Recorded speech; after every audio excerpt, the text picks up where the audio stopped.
Hello hi అండి welcome to our channel మా ఇంటి ముందు ముగ్గు. ఈరోజు వీడియోలో నేను 5 చుక్కలతోటి చాలా చక్కటి ముగ్గును అందంగా వేసి చూపించాను. చాలా బాగుంటుంది ముగ్గు వాకిట్లో వేస్తే.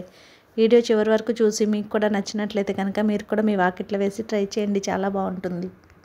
వీడియో చివరి వరకు చూసి ముగ్గు కనుక మీకు నచ్చినట్లయితే వీడియోని లైక్ చేయడం మర్చిపోకండి. అలాగే ఎవరైనా మన ఛానల్ని ఫస్ట్ టైం చూస్తూ సబ్స్క్రైబ్ చేసుకోకపోతే కనుక సబ్స్క్రైబ్ చేసి పక్కనే ఉన్న బెల్ ఐకాన్ని ప్రెస్ చేయండి. నేను కొత్త వీడియోస్ పెట్టిన వెంటనే మీకు నోటిఫికేషన్ వస్తుంది.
ఈ ముగ్గు వీడియో కనుక మీకు నచ్చినట్లయితే వీడియోని లైక్ చేయడం మర్చిపోకండి. అలాగే షేర్ చేయండి, సబ్స్క్రైబ్ చేయండి. Thank you.